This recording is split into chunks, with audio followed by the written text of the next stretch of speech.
In a glass-walled conference room overlooking Manhattan, Henry spoke as if the outcome had already been signed.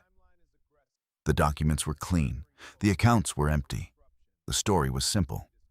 $75 million gone, moved beyond reach, beyond question. Around the table, no one interrupted.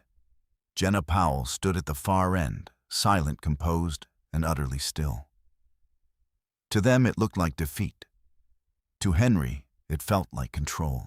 What he did not understand was that every transfer had already been followed, every decision already recorded, and every version of his story was about to collapse under its own precision.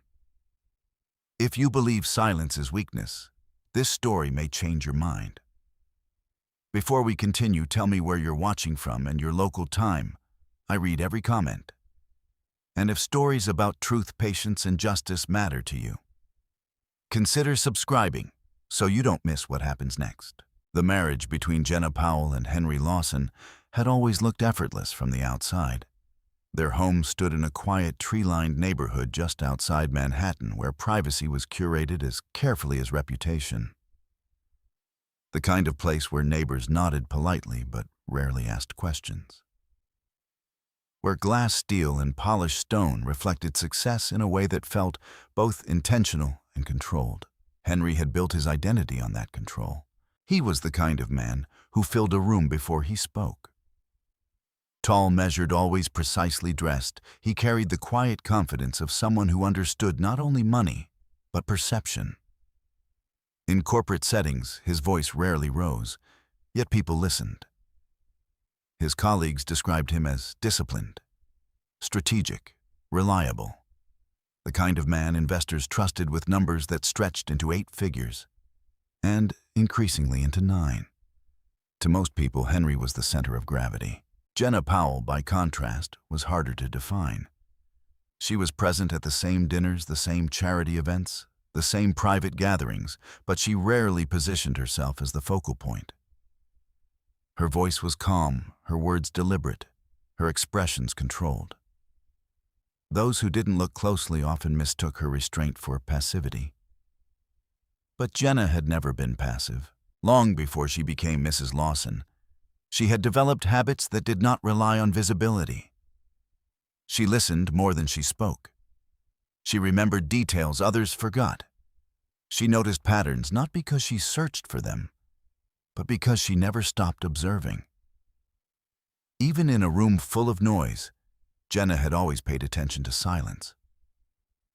Their marriage had begun with balance, or at least the appearance of it.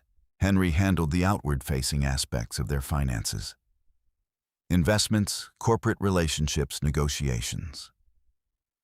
It was a division that seemed natural, even efficient. Jenna never objected. She had access when she needed it. Transparency, at least at the beginning, had not been an issue. But over time, small shifts began to occur. They were not dramatic, not obvious, not the kind of changes that demanded confrontation. They were subtle. The first time Jenna noticed it was late in the evening. The house had already gone quiet, the lights dimmed to a soft glow that reflected against the marble kitchen island. Henry had gone upstairs hours earlier, his routine unchanged. Jenna sat alone with her laptop open, reviewing their shared financial dashboard. There was a transaction moderate in size, not alarming on its own, but unfamiliar in structure. It had moved through an intermediary account she didn't immediately recognize. The labeling was vague. Not incorrect, but not precise. Most people would have closed the tab.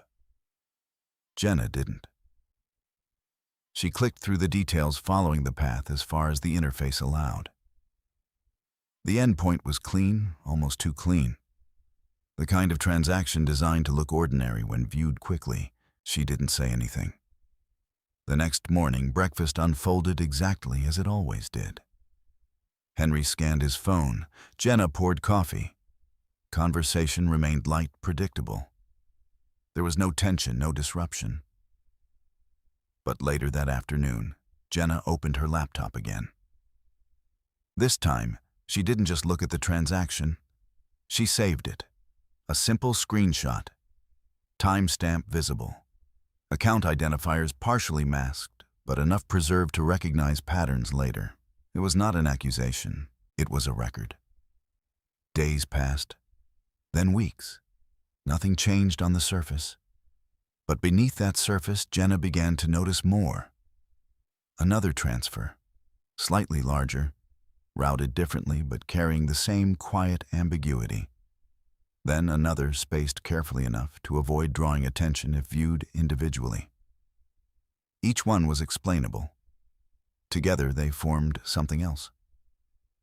Henry, for his part, remained consistent. He left for work at the same time each morning. His meetings ran long, but not unusually so.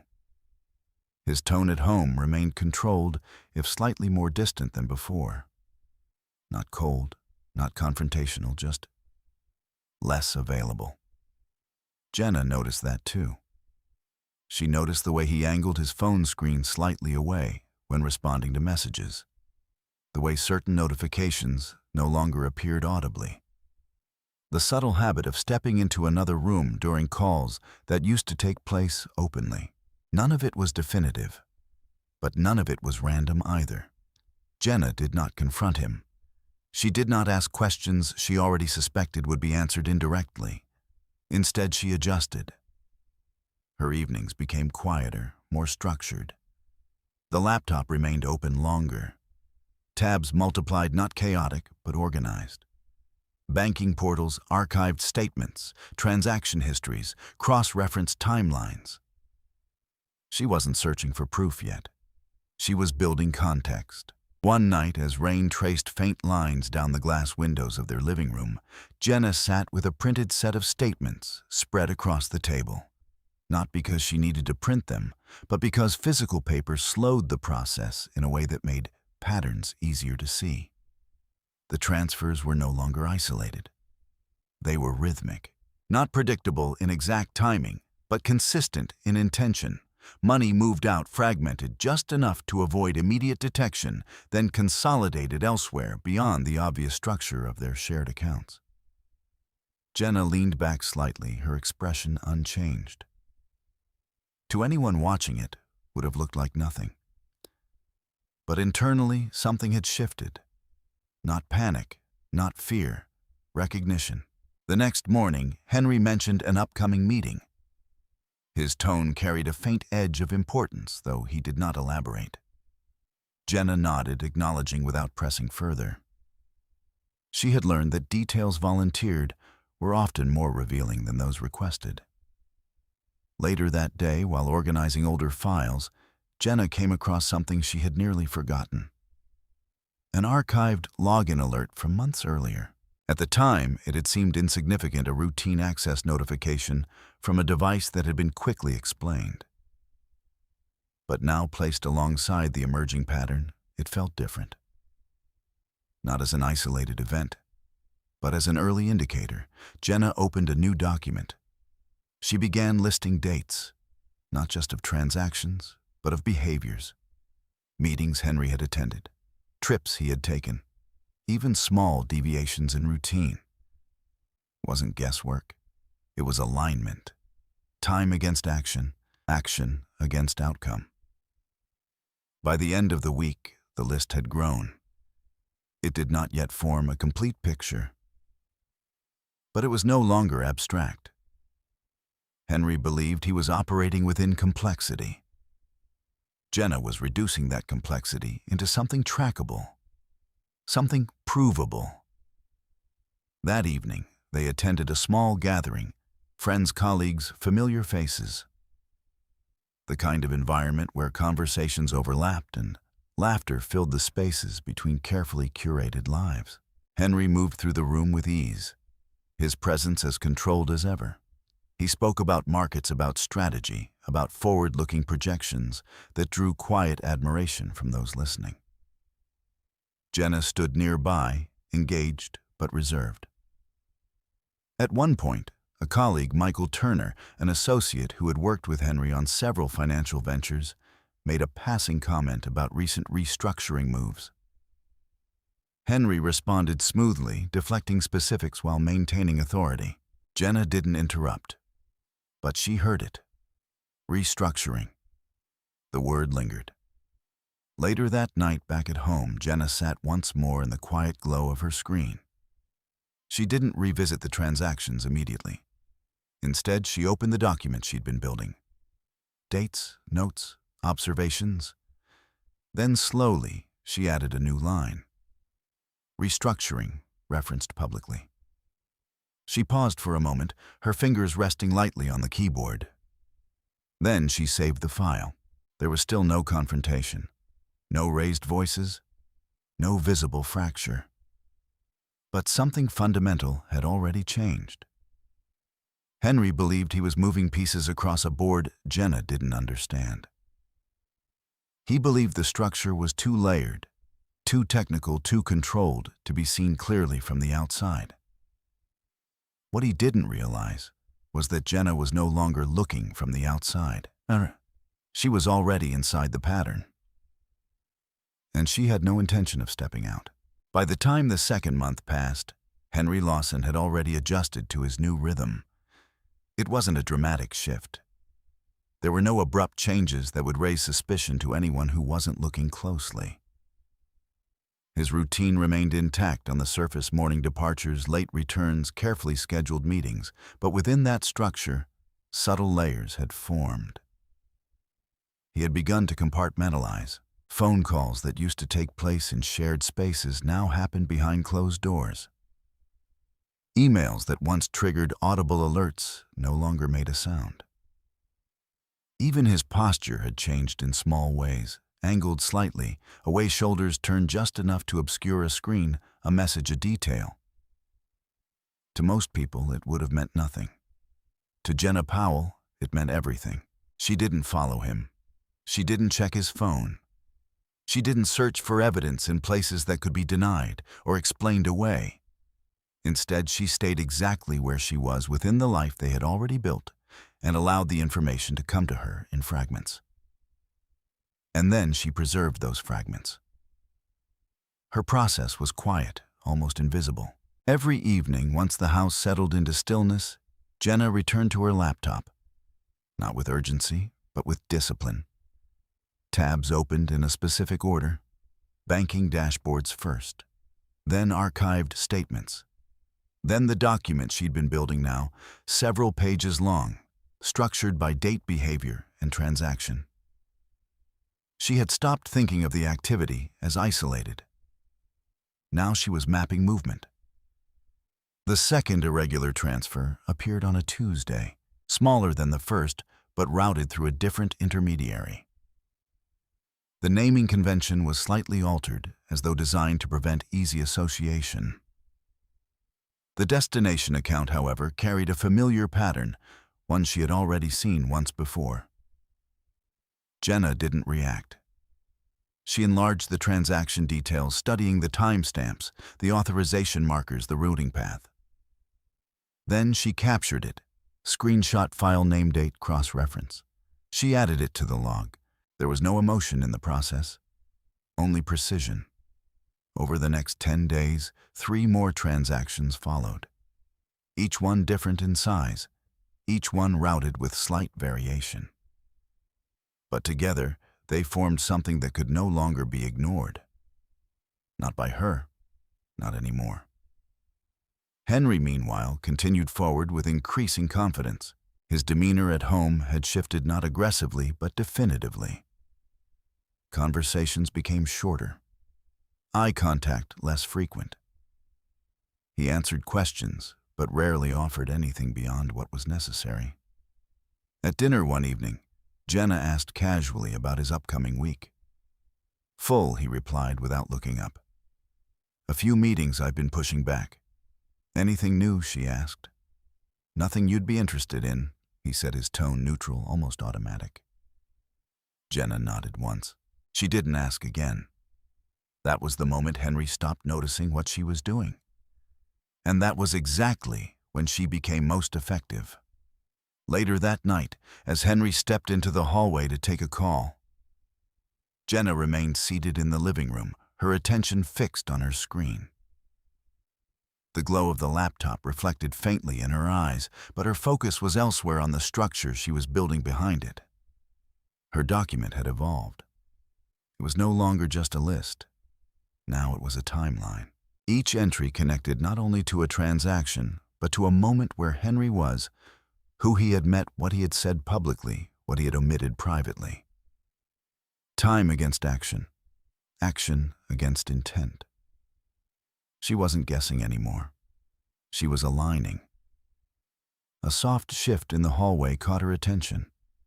Henry's voice lowered, controlled, filtered through the partially closed door. She couldn't hear every word, but she didn't need to. She heard enough. Keep it staggered, he said quietly. Not all at once. A pause. No, it's already structured. Just follow the sequence. Another pause. Then silence. Jenna didn't move. She didn't walk closer. She didn't try to capture the conversation directly. Instead, she turned back to her laptop and opened a new entry. Call instruction to stagger transfers. No names, no assumptions, just facts. When Henry returned, his expression was unchanged. If anything, he looked more relaxed. Certain. The kind of certainty that comes from believing a plan is unfolding exactly as intended. Jenna met his gaze briefly, then looked away. There was nothing in her expression to suggest she had heard anything at all. Days later, a notification appeared that Jenna had not seen before. Not because it hadn't existed, but because it had been redirected. An automated alert flagged in the system as a secondary notice had been routed to a rarely used folder. The type of adjustment that required intention, not accident. Jenna opened it. The alert referenced a login attempt from a device that had not been previously registered to their shared account. The timestamp matched a night Henry had returned home unusually late. At the time, he had mentioned a delayed meeting. Now placed alongside everything else, it felt less like a coincidence. Jenna added it to the timeline. Another piece, another connection. She leaned back slightly, her posture still composed, her breathing steady. The pattern was becoming clearer. Not fully formed, but undeniable.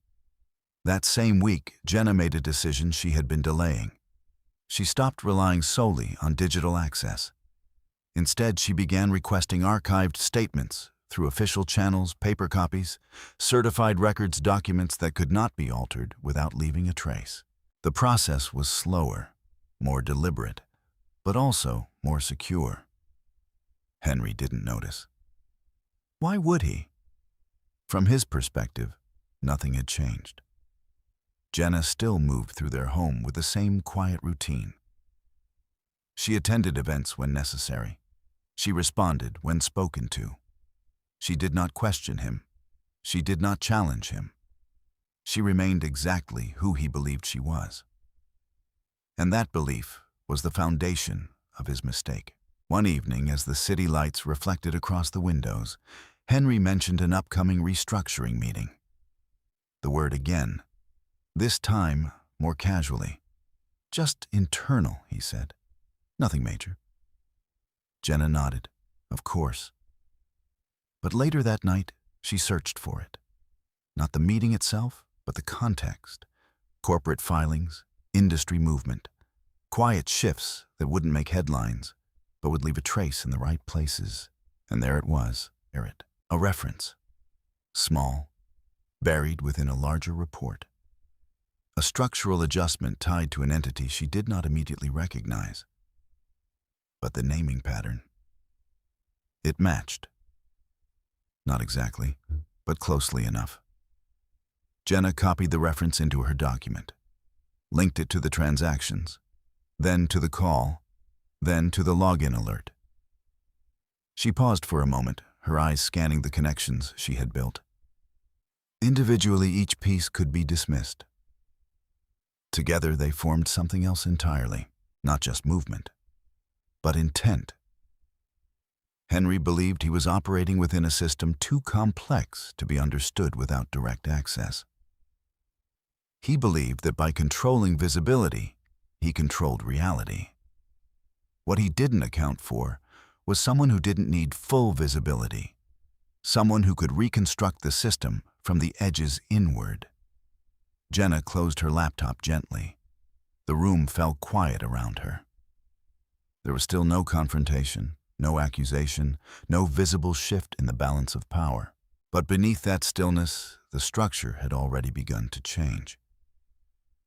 And for the first time, Jenna wasn't just observing the pattern. She was beginning to understand where it would lead. Henry Lawson had always believed that complexity was protection. Not the kind of complexity that confused him, never that, but the kind that discouraged others from looking too closely. Layers, structures, sequences of movement that appeared ordinary when viewed individually but obscured intent when viewed as a whole. It was a system he trusted, and it was already in motion. The transfers Jenna Powell had been tracking were not random. They were part of a deliberate sequence, one that Henry had begun designing months before she ever noticed the first irregularity. Money did not simply disappear.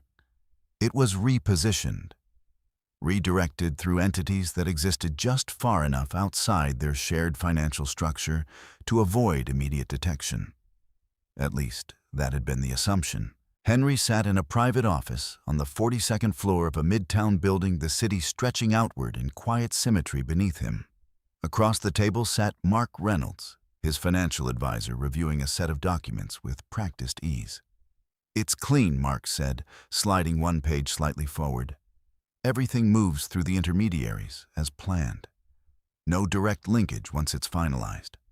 Henry nodded, once his expression steady. "And timing?" he asked.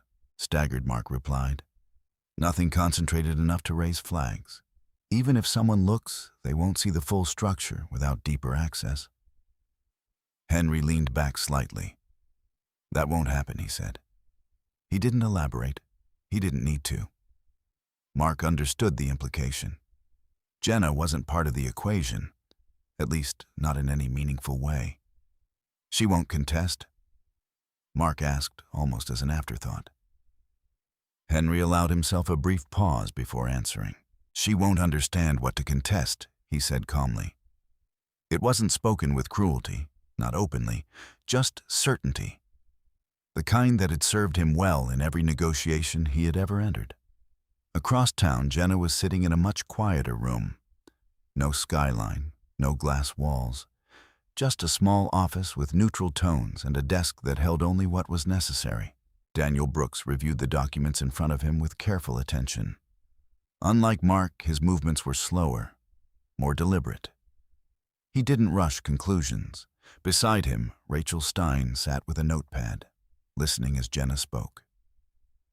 There was no dramatics in her voice, no accusation, only information. "I started noticing inconsistencies about 6 weeks ago," Jenna said. "At first I assumed they were internal reallocations, but the routing patterns didn't align with anything we've done before." Daniel adjusted his glasses slightly, scanning a printed statement. "These aren't internal," he said. "They're layered. Multiple intermediaries, different structures each time." Rachel looked toward Jenna. "Have you confronted him?" she asked. Jenna shook her head once. "No." "Good," Rachel said quietly. "That gives us time." Time. It was the one advantage Jenna had already begun to build. Daniel turned another page, comparing timestamps. "These transfers," he said slowly. "They're designed to avoid aggregation. Individually, they won't trigger automatic alerts. But cumulatively, they form a pattern," Jenna finished. Daniel glanced up briefly. "Yes," he said, "a very intentional one." Rachel leaned back slightly. "If he's preparing for divorce," she said, "this would be the window. Move assets before formal disclosure. Reduce visible holdings. Control the narrative early." Jenna didn't respond immediately. She already knew, not in words, but in structure. Henry's behavior, the timing of the transfers, the increased distance, all of it aligned too cleanly to be coincidence. "He hasn't filed yet," Jenna said. Rachel nodded. Which means we're ahead, she replied. For now. Silence settled for a moment. Not uncomfortable, focused. What do you need from me? Jenna asked. Daniel answered first. Everything you've documented, he said. Full access, dates, screenshots, alerts. Even the ones that don't seem important. Jenna slid a folder across the table. I've organized it chronologically, she said. Cross-referenced where possible. Daniel opened it. For the first time since the meeting began, his expression shifted just slightly. This is thorough, he said. Jenna didn't respond. Rachel noticed the change. You've been tracking longer than 6 weeks, she said. Jenna met her gaze calmly. Yes. She didn't specify how long. She didn't need to. Back in Midtown, Henry reviewed a different set of documents. Legal drafts. Olivia Carter, his attorney, sat across from him, her posture composed, her tone precise. If we file now, she said, we control the initial framing. Asset declarations will reflect current holdings, not historical movement. Henry nodded. An exposure, he asked. Minimal, Olivia replied. As long as the transfers remain structured and non-attributable. Henry's gaze moved briefly toward the window. And if they're questioned, Olivia didn't hesitate. Then they're defended, she said. But based on what you've shown me, there's no direct line back to you. Henry exhaled slowly. It wasn't relief. It was confirmation. The system was working. Jenna remained where she had always been, in the background of his calculations, outside the structure. That night, the house was quiet again. Henry returned later than usual, his movements controlled but slightly more relaxed than before. He set his keys down, glanced briefly toward the living room, then moved toward the kitchen. Jenna was already there, seated at the counter, a cup of tea untouched in front of her. She looked up as he entered. Long day, she asked. Henry loosened his tie slightly. Productive, he said. Jenna nodded. I'm glad. There was no tension in her voice, no accusation, just acknowledgement. Henry poured himself a drink, his back partially turned. For both of us, he added. Jenna watched him for a moment. Not the movement itself, but the timing, the rhythm. Everything had become rhythm. Later that night, after Henry had gone upstairs, Jenna opened her laptop once more. But this time, she didn't start with the transactions. She opened a blank email, paused, then closed it again. Not yet. Instead, she opened the document Daniel had returned earlier that day, now annotated, expanded, structured more formally. There were notes in the margins, observations she hadn't made yet, connections she hadn't fully traced. One section stood out. Potential consolidation point. Jenna read it twice, then opened a new tab. Slowly, carefully, she followed the thread. Account identifiers, entity names, filing references. It took time. But eventually, the pattern revealed itself. Not completely, but enough. She leaned back slightly, her expression unchanged. Henry believed he had dispersed the money beyond visibility. But dispersion required destination. And every destination, no matter how distant, left a trace. Jenna saved the file, closed the laptop. The room fell silent again. Upstairs, Henry slept with the certainty of someone whose plan was unfolding exactly as intended. Downstairs, Jenna remained still for a moment longer. Then she reached for her phone. Not to call, not yet. Just to open the contact she had saved earlier that day. Rachel Stein. Her thumb hovered briefly over the screen. Then she locked it. Tomorrow would be soon enough. Because for the first time since the pattern began, Jenna wasn't just following the movement. She was starting to see where it ended. And when she moved next, it wouldn't be to catch up. It would be to get ahead. Morning came without disruption. The house held the same quiet order it always had. Light filtered through the tall windows, settling gently across polished surfaces that reflected nothing unusual. Henry moved through his routine with the same controlled efficiency coffee brief glance at his phone, a few measured words before leaving. Jenna Powell remained exactly where he expected her to be. Calm, predictable, unquestioning. It was a version of her he had grown comfortable with, and it was the version she allowed him to keep seeing. After he left, the stillness in the house deepened, not empty, but focused. Jenna did not rush. She moved through the morning deliberately, giving no outward sign that anything had changed. Only when the front door closed and the sound of Henry's car faded did she step into the study and close the door behind her. Her laptop was already open. The document she had been building, now layered with notes from Daniel Brooks, filled the screen. What had once been a personal log had evolved into something closer to a structured case file. Dates aligned with precision, transactions grouped by pattern, behavioral notes interwoven with financial movement. It was no longer just observation, it was evidence. Jenna sat down and reviewed the most recent annotations. Daniel's handwriting, clean, methodical, had added clarity where she had only seen suggestion before. He had identified recurring routing structures, subtle overlaps between intermediary accounts, and most importantly, points where fragmentation gave way to consolidation. That was where the pattern tightened, and where the risk increased.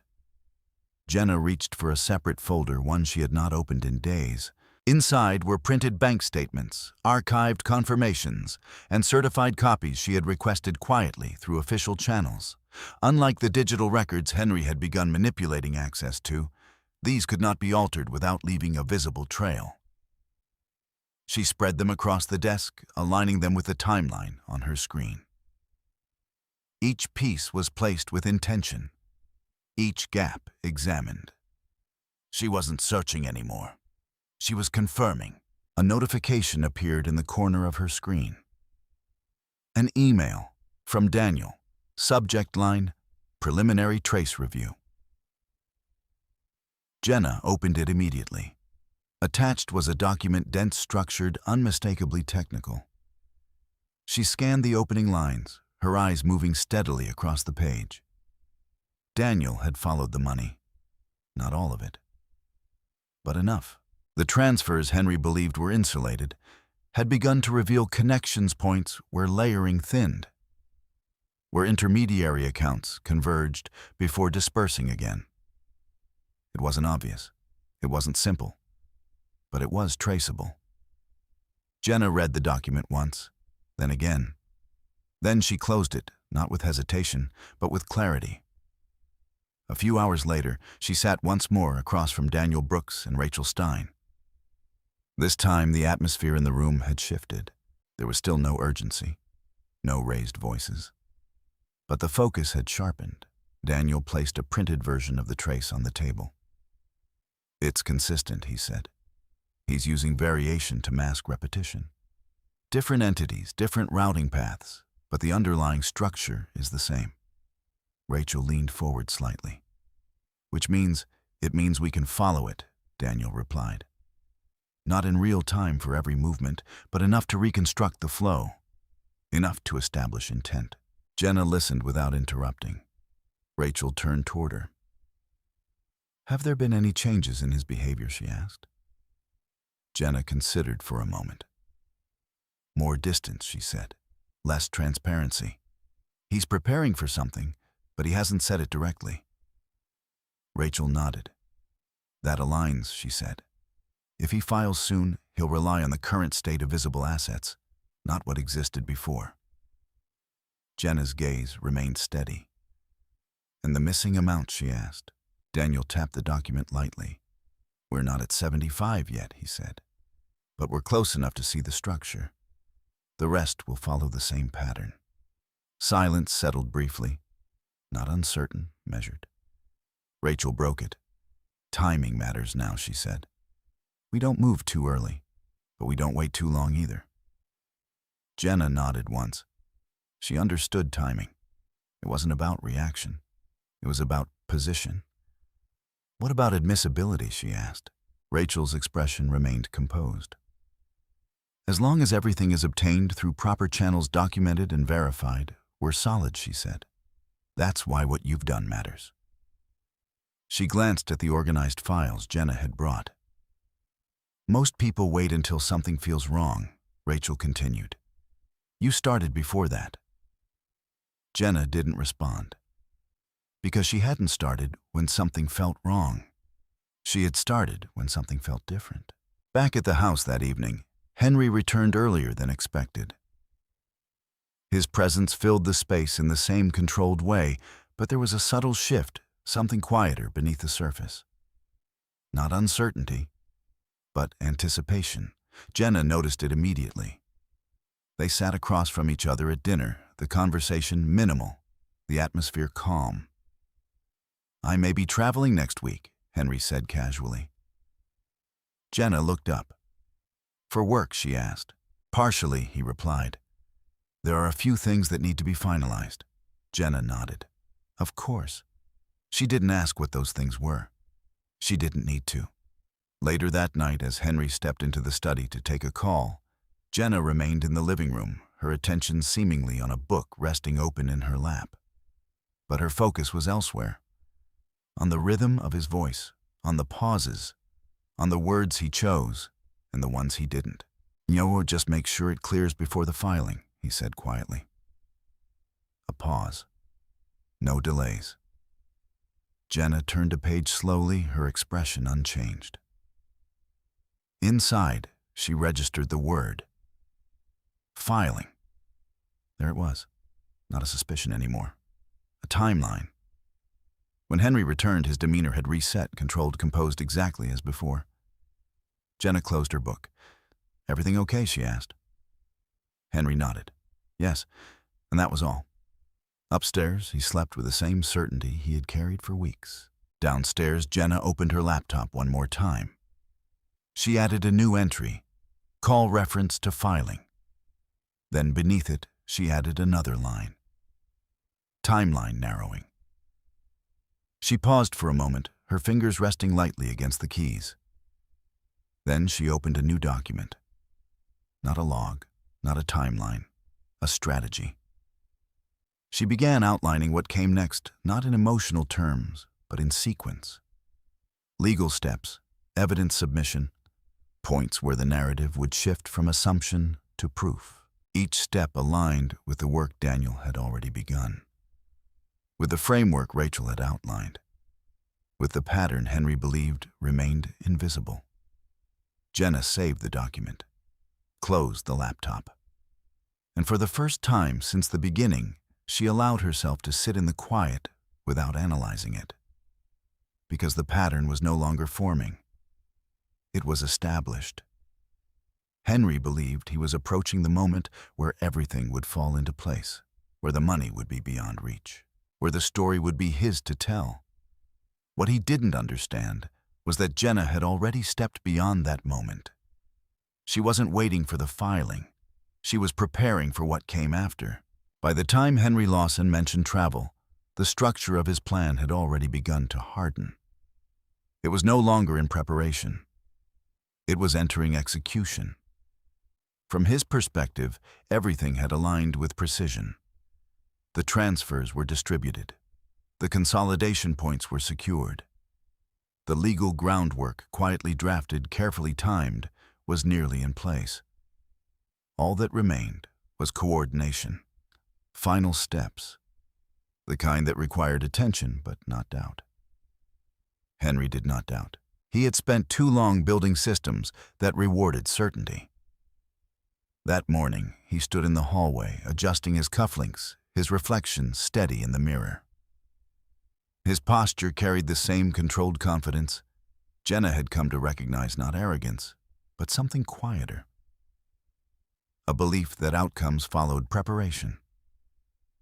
Behind him, Jenna passed without interruption, her movements unhurried. Flight's early, he said, not turning. Jenna paused briefly. What time, she asked. 7, he replied. Car will be here at 6. She nodded once. I'll be up. There was nothing unusual in the exchange. No tension. No signal of what existed beneath it.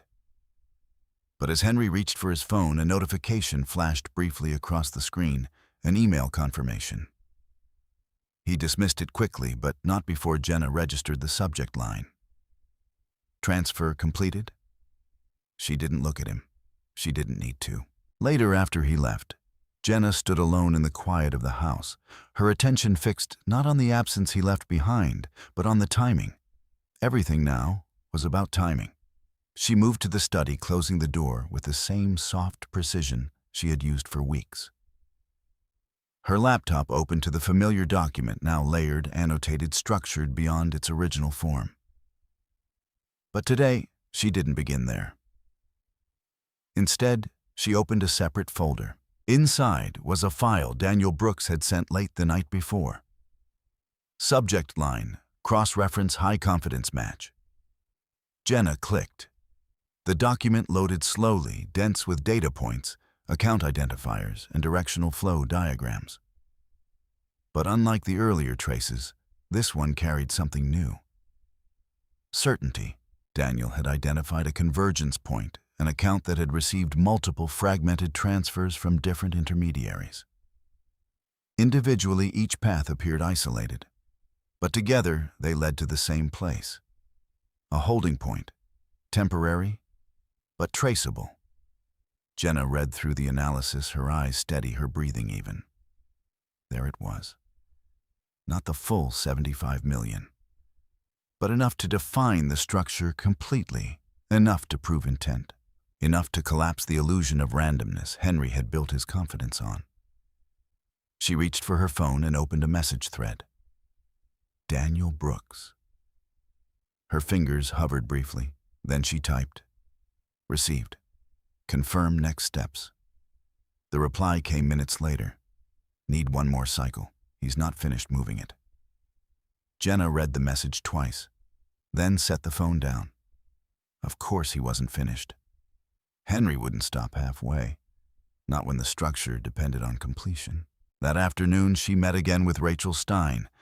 This time, the conversation moved faster, not rushed, but decisive. Rachel spread several documents across the table, legal frameworks, procedural outlines, timelines mapped against expected filing windows. If he files within the next week, Rachel said he'll rely on current account visibility. That's his advantage. Jenna nodded. And ours, she asked. Rachel met her gaze directly. Documentation, she said. And sequence. We don't interrupt him. We let him complete the structure. Jenna's expression didn't change. But we follow it, Rachel continued. Every step. So when the moment comes, we don't argue intent, we show it, Jenna said quietly. Rachel allowed herself the smallest acknowledgement. Yes. Silence settled between them, not uncertain, but aligned. Daniel will finalize the trace once the last transfers move, Rachel added. After that, we prepare the response. Not before. Jenna understood. Timing again, always timing. Back at the house that evening, Henry returned later than expected. Travel preparations had begun, subtle signs scattered through the space. A suitcase partially packed. Documents arranged with quiet intention. His movements carried a different kind of focus now, not routine, execution. Jenna observed without appearing to. How long will you be gone? She asked, her tone neutral. A few days, Henry replied. Maybe longer if things run over. Jenna nodded. I'll manage things here. Henry glanced at her briefly. I know you will. It was said without hesitation, without suspicion, because in his mind, she always had, just not in ways that mattered to him. Later that night, as Henry moved through final preparations, Jenna remained in the living room, her laptop open but untouched. She wasn't reviewing documents. Not yet. She was listening. Waiting. At 10:43 p.m., Henry's phone rang. He answered immediately, stepping into the adjacent room. Jenna didn't follow. She didn't need proximity. She had learned to extract meaning from fragments. Last segment clears tomorrow. Henry said, his voice low. After that, it's complete. A pause. No, everything's aligned with the filing window. Another pause. Then we're done. Jenna closed her eyes briefly. Not in reaction, in confirmation. Tomorrow. The final movement. The completion of the structure. When Henry returned, his expression was composed, but there was something beneath it now. Something closer to anticipation than control. Jenna looked up from her screen. Everything set, she asked. Henry nodded. Yes. And for the first time, there was a hint of finality in his voice. Upstairs, he packed the last of his documents with careful precision. Downstairs, Jenna opened her laptop once more. This time, she didn't go to the timeline. She opened the strategy document and began updating it. Final transfer expected tomorrow. Trace completion pending. Legal response prepare immediately after confirmation. Each line was deliberate, each step aligned with everything that had come before. She paused, her fingers resting lightly on the keyboard. Then added one final note. Do not act early. Jenna saved the document, closed the laptop. The house fell silent again. But the silence had changed. It was no longer observational. It was anticipatory.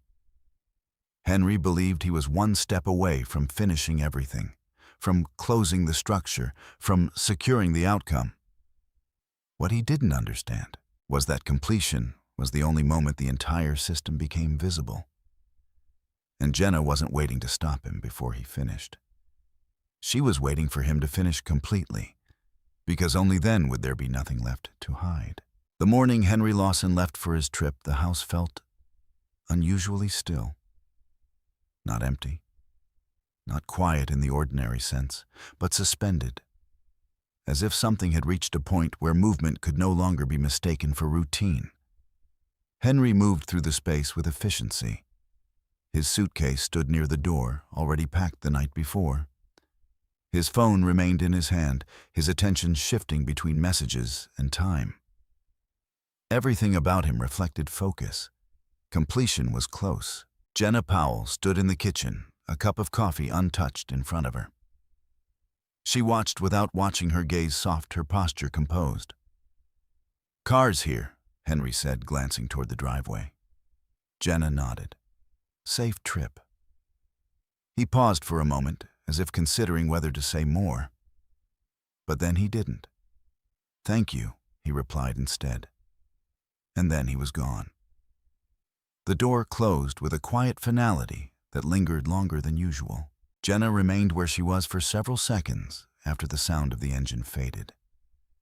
Then she moved. Not quickly, not urgently, but with intention. She walked to the study, closed the door, and opened her laptop. The time was 6:18 a.m.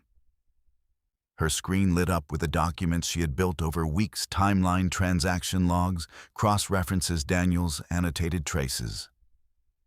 Everything aligned in quiet precision. But today she didn't begin by reviewing. She checked her messages.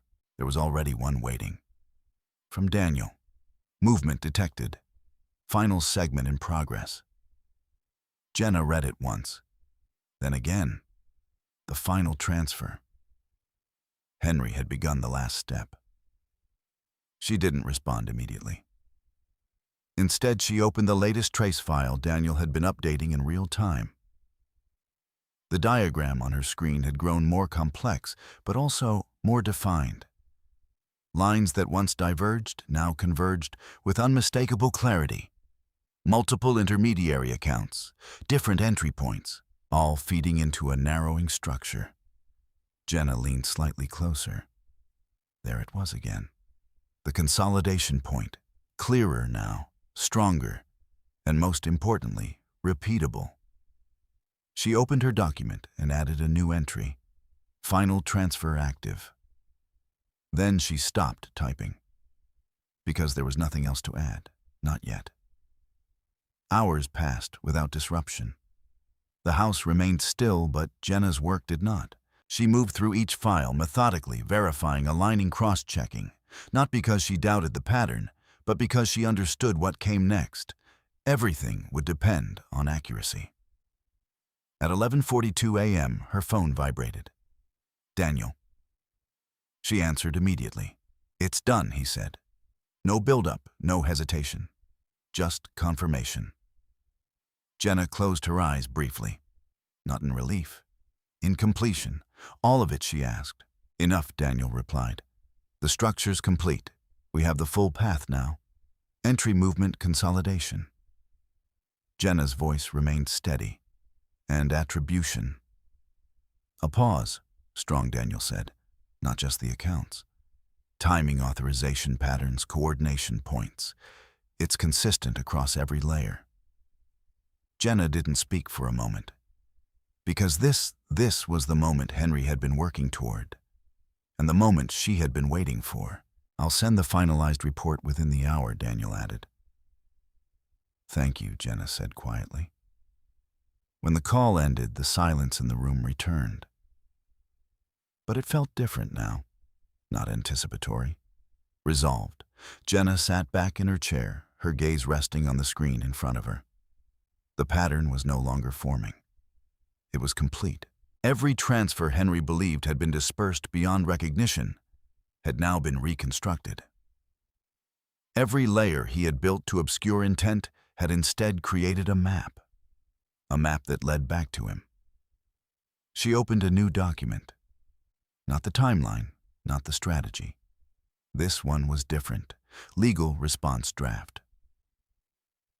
Her fingers moved steadily across the keyboard. She wasn't writing arguments, not yet. She was outlining structure, points of entry, points of contradiction, moments where Henry's narrative would fail, not because she challenged it, but because the evidence would not support it. Hours later, Jenna sat once more across from Rachel Stein. Daniel's finalized report lay on the table between them. Rachel had already read it once. Now she read it again, more slowly. "This is clean," Rachel said finally. Jenna remained silent. Rachel looked up, not just the trace, she continued. "The consistency, the repetition. It establishes intent without us having to argue it." Jenna nodded. That was the goal. Rachel leaned back slightly. "He's going to file," she said. "Soon, if he hasn't already prepared it." Jenna's expression didn't change. "He referenced it," she said. "Last night." Rachel absorbed that. "Then we're on his timeline now," she replied, "but with our position." She tapped the report lightly. "This changes everything." Jenna looked at the pages, but her focus was beyond them. "Not yet," she said. Rachel studied her for a moment. "You're right," she said quietly. "Not yet." Because timing still mattered. Even now. Especially now. Back at the house that evening, the absence of Henry felt more defined. Not because he was gone, but because the structure he had been building in secret was no longer hidden. Jenna moved through the space with the same quiet composure she always had. Nothing outward had changed. No visible shift. No sign of what had been uncovered. But internally, everything had. She sat in the living room as the light outside faded into evening, her laptop closed for the first time in days. There was nothing left to track, nothing left to follow. The movement had ended. Now only consequence remained. Her phone lit up briefly. A message. From an unknown number. Jenna opened it. A single line. Filing initiated. She stared at the screen for a moment. Not surprised, not unsettled, just aware. Henry had made his move, exactly as expected. She locked the phone and set it aside. Across the room, the silence settled deeper, heavier, but not uncertain. Because for the first time since the beginning, Jenna was no longer reacting to Henry's actions. She was positioned beyond them. He believed the filing would define the narrative. that it would establish control, that it would lock the outcome before she could respond. What he didn't understand was that the narrative had already been written, not in words, in records, in timestamps, in the quiet accumulation of proof he never thought to look for. Jenna stood slowly, her movements unhurried. She walked to the window, looking out over the darkened street where everything appeared unchanged. But nothing was. Tomorrow the process would begin. Not emotionally, not publicly, but procedurally. And procedure did not rely on belief. It relied on evidence. Behind her, the house remained silent. Ahead of her, the system she had built quietly, patiently, precisely was ready. Henry had finished his plan. And in doing so, he had given her everything she needed. The filing did not arrive with noise. There were no raised voices, no dramatic confrontation, no moment that announced itself as the beginning of the end. It came quietly. A formal notice delivered through the correct channels, structured in precise legal language that carried no emotion, only position. Jenna Powell received it just after 9:00 a.m. She did not open it immediately.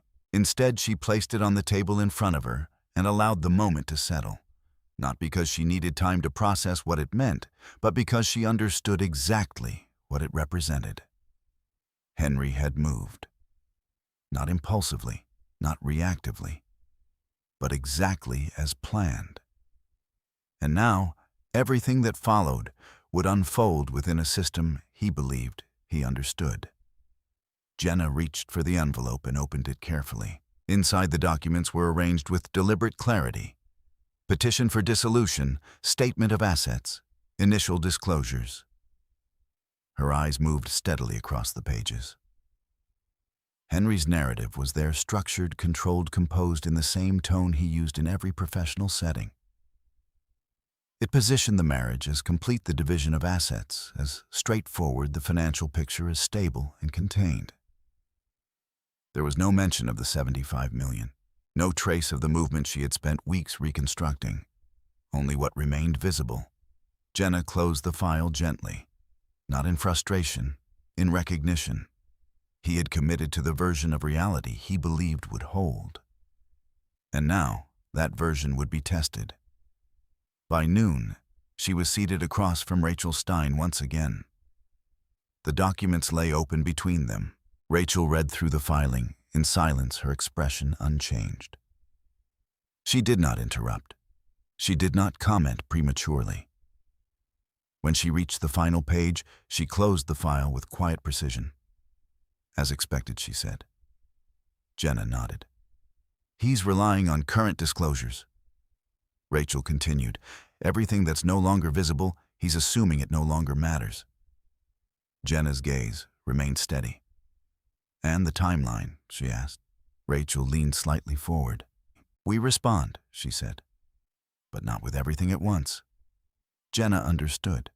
Sequence. Always sequence. If we introduce too much too early, Rachel added, we give him time to adjust, to revise, to reframe. Jenna folded her hands lightly. So we let him commit, she said. Rachel allowed the smallest shift in expression. Yes. Across town, Henry sat in a conference room reviewing a separate set of documents. His posture was relaxed, not careless, but assured. Olivia Carter sat beside him, her attention focused on the filing they had prepared together. It's been submitted, she said. Service confirmed. Henry nodded once. And response, he asked. She'll have time, Olivia replied. But based on what we've seen, I don't expect anything aggressive. Henry's expression remained composed. She won't escalate, he said. Not because he hoped it, because he believed it. Olivia did not challenge the assumption. From everything presented, there was no immediate reason to. Back at the house, Jenna remained still after returning from Rachel's office. The documents were now placed beside her laptop, aligned with everything else she had built. Timeline, trace reports, annotated notes, legal frameworks. Each piece existed in relation to the others. Nothing isolated, nothing incomplete. She opened the strategy document and began updating it. Filing received narrative established. Response phase controlled release of evidence. Maintain asymmetry.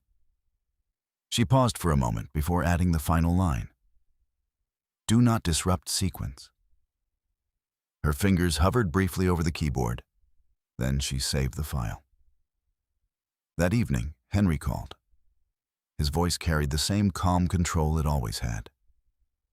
I assume you've received the documents, he said. Jenna stood near the window, her gaze directed outward, her expression unreadable.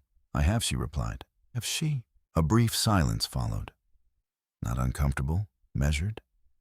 It's the most efficient path forward, Henry continued. For both of us, Jenna listened. He wasn't asking for agreement. He was defining terms. I understand, she said. Henry exhaled quietly as if confirming something to himself. There's no need to complicate this, he added. Everything's already structured. Jenna's eyes moved slightly, focusing on the reflection in the glass rather than the street beyond it. I'm sure you believe that, she said. There was no edge in her tone, no challenge, just clarity. Henry didn't respond immediately. Then, after a brief pause, we'll let the process handle it, he said. Yes, Jenna replied softly. We will. The call ended without escalation, without resolution, exactly as both of them intended. Later that night, Jenna sat at her desk, the room illuminated by a single light. Her laptop was open, but she wasn't reviewing the filing again. She had already memorized its structure. Instead, she opened Daniel's final report, the one that traced the movement of the funds. She read through it slowly, not because she needed to understand it, but because she needed to decide how it would be used. Not everything at once, not immediately, but precisely. Each section represented a point of pressure, a moment where Henry's narrative would intersect with reality and fail. She marked the first section, initial discrepancy, then the second, pattern establishment, then the third, consolidation. She stopped there, not because the report ended, but because that was where the shift would begin. Jenna closed the document and leaned back slightly in her chair. The house was silent again, but it no longer felt like a place of observation. It felt like a place of preparation. Henry believed the process would favor him, that by moving first, by defining the structure, he had secured the outcome. What he didn't understand was that process did not reward assumption. It rewarded proof, and proof, once introduced correctly, did not need to be defended. It only needed to be seen. Jenna stood slowly and walked toward the hallway. Her movements were unhurried, her posture unchanged. There was still no visible shift in her, no sign of the evidence she held, no indication that anything had changed. But internally, the sequence had begun. Tomorrow, Rachel would file the initial response. Not aggressive, not revealing, just enough to establish position, just enough to keep the structure intact. Everything else would follow, in order, in time. Henry had built his plan on control. Jenna had built hers on sequence. And now the system they were both relying on would begin to reveal which one mattered more. The response was filed without announcement. No one outside the process would have recognized it as a turning point. There were no headlines, no immediate shifts in tone, no visible cracks in the version of events Henry Lawson had already begun to establish. But within the structure of the case, something had changed. Jenna Powell had answered, not with accusation, not with exposure, but with position. Rachel Stein's filing was measured precise and intentionally restrained. It acknowledged the dissolution. It accepted the process.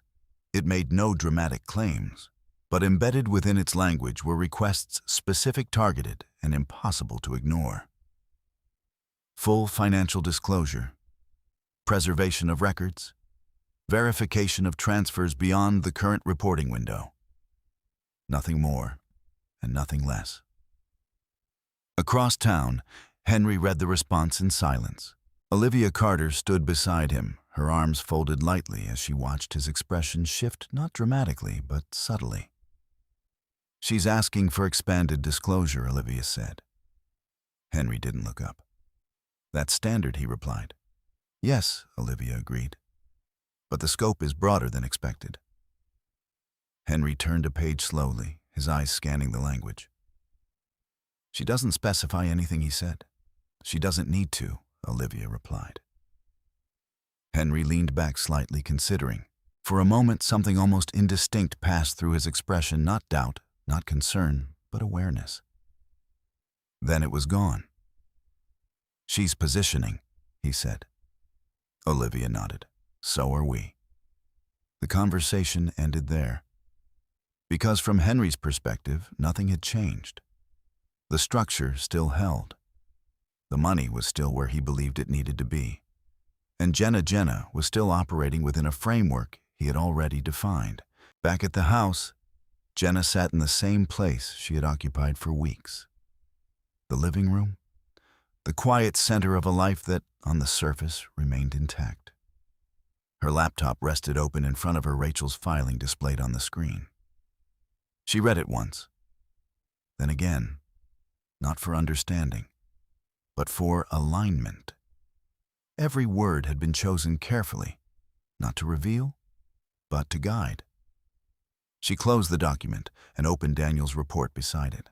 This time, she wasn't reviewing the entire structure. She was isolating. Specific transfers, specific dates, points where the pattern could no longer be explained as coincidence. She marked the first, a mid-sized transfer routed through an intermediary with no prior history. Then the second, a sequence of smaller movements that aligned too closely in timing. Then the third, the consolidation point, each one connected, each one part of a larger narrative that had yet to be spoken.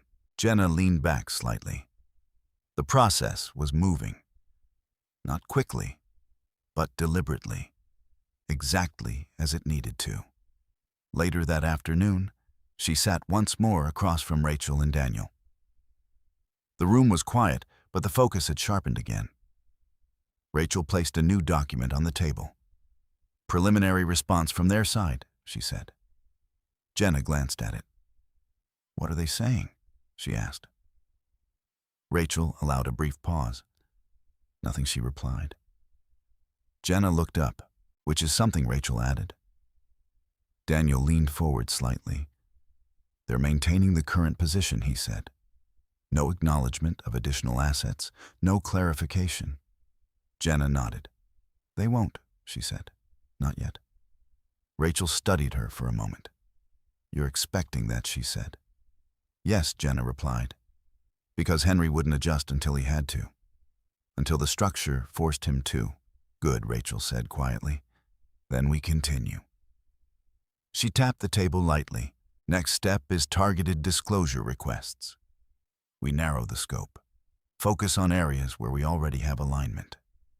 Daniel nodded. "That limits their ability to defect," he said. "If they respond, they commit.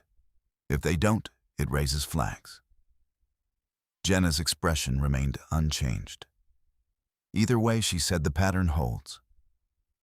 Rachel allowed herself a slight acknowledgement. "Yes." Back in his office, Henry reviewed the same requests from a different perspective. Olivia had highlighted key sections, areas where Jenna's team had asked for additional clarity. "They're focusing on timing," she said. Henry's eyes moved across the page. "Of course they are," he replied. Olivia studied him carefully. "It's still manageable," she said, "as long as responses remain consistent." Henry nodded. "They will," he said. He believed that, because in his mind, consistency came from control. And control had always been his strength. What he didn't consider was that consistency could also expose structure. That repetition, once identified, became traceable. that patterns once aligned became undeniable. That evening, Jenna returned home to the same quiet environment she had grown used to.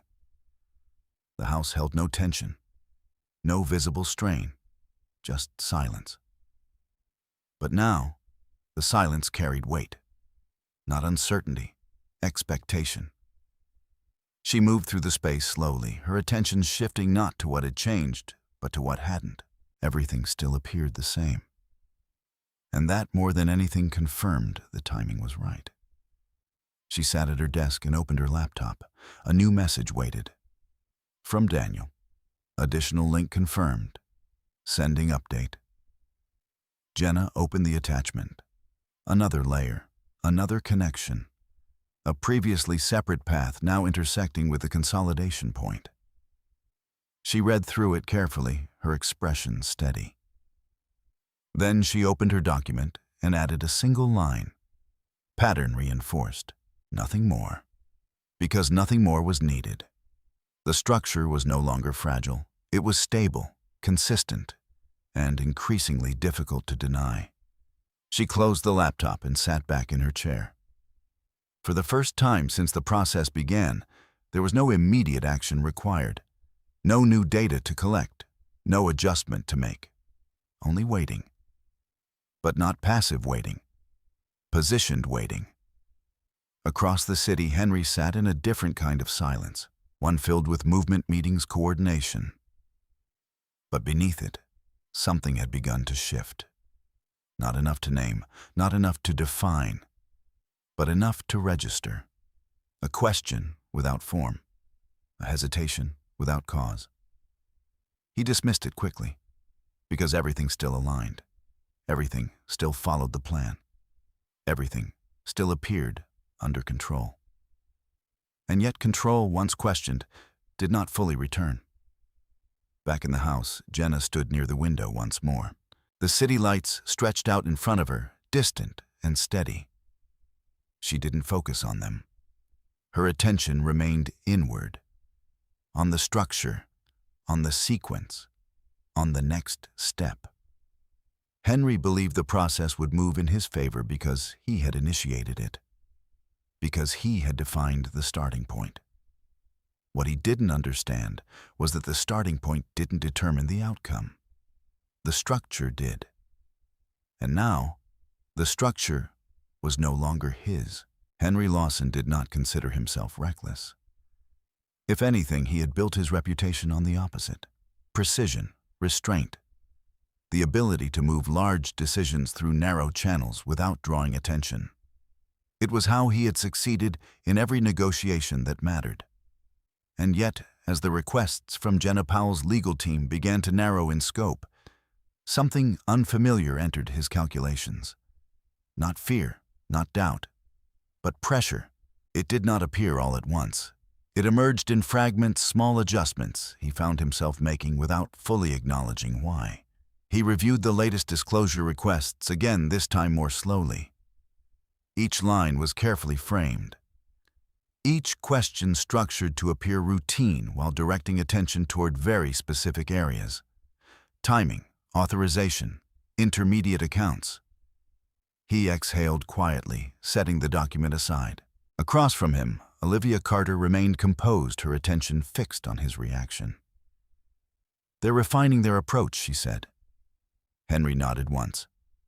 "It's still within standard procedure," he replied. Olivia did not disagree, but she did not confirm either. "The narrower the request," she said carefully, "the more deliberate the response has to be." Henry's gaze shifted slightly. It means consistency is no longer enough," Olivia said. "Now it has to be precise." The distinction was subtle, but it mattered. Henry leaned back in his chair, his posture unchanged but his focus sharpening. "I've already structured everything," he said. Olivia met his gaze. "I know," she replied. "But structure doesn't prevent scrutiny. It just delays it."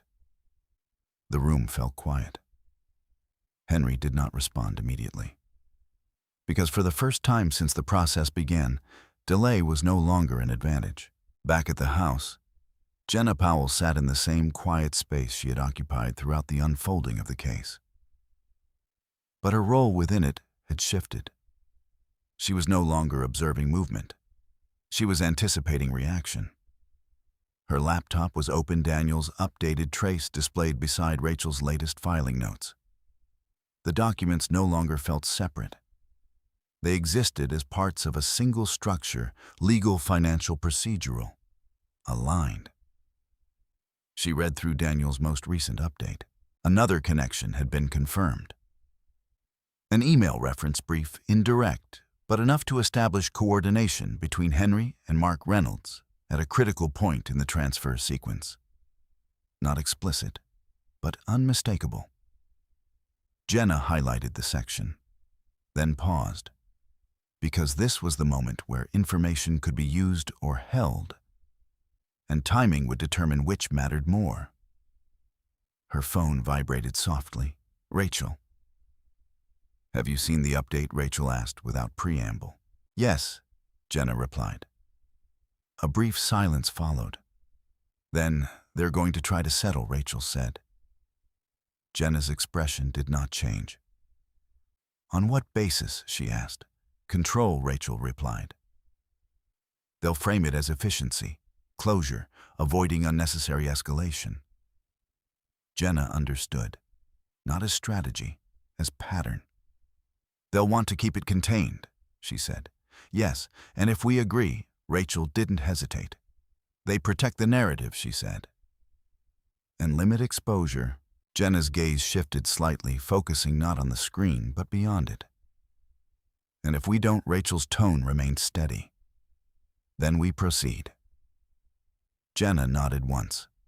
There was no need for further discussion. That afternoon, Henry initiated the call.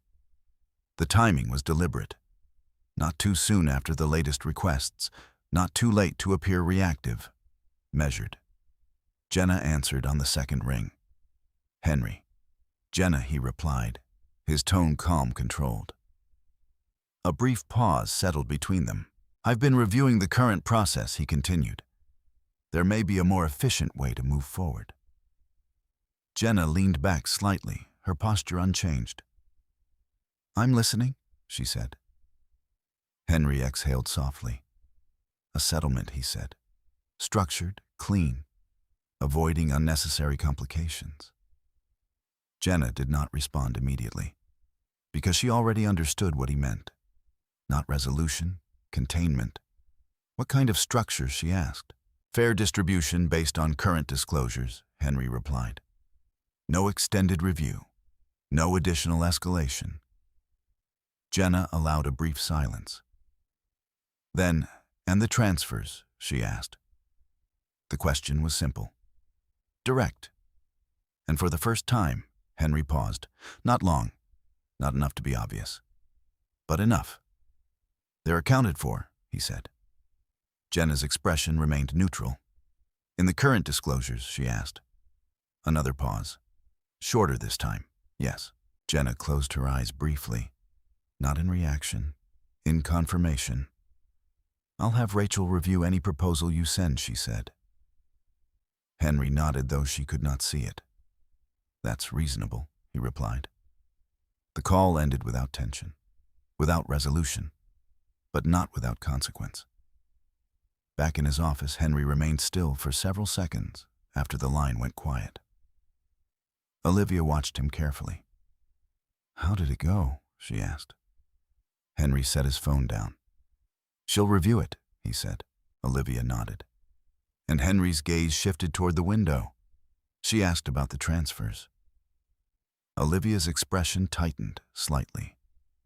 "What did you say? That they're accounted for?" Silence. Not comfortable, not uncertain, but weighted. Olivia spoke carefully. "Then we need to make sure they are," she said. Henry didn't respond, because for the first time the statement felt less like a confirmation and more like a requirement. Back at the house, Jenna sat alone once more. The conversation had been brief, controlled, but it had revealed something important. Not in what Henry said, but in how he said it. The pause, the shift, the slight delay before answering. She opened her laptop and added a new entry. Settlement attempt initiated. Then beneath it, hesitation detected. She stopped typing. Because the significance wasn't in the words, it was in the timing. Henry was no longer fully ahead. He was adjusting. An adjustment meant reaction, which meant the structure was no longer entirely under his control. Jenna closed the document and leaned back in her chair. The room remained silent. But the silence had changed again. It no longer carried anticipation, or even expectation. Now it carried inevitability. Henry believed he could still contain the outcome, that by offering resolution early, he could prevent exposure, that by controlling the narrative, he could preserve what mattered.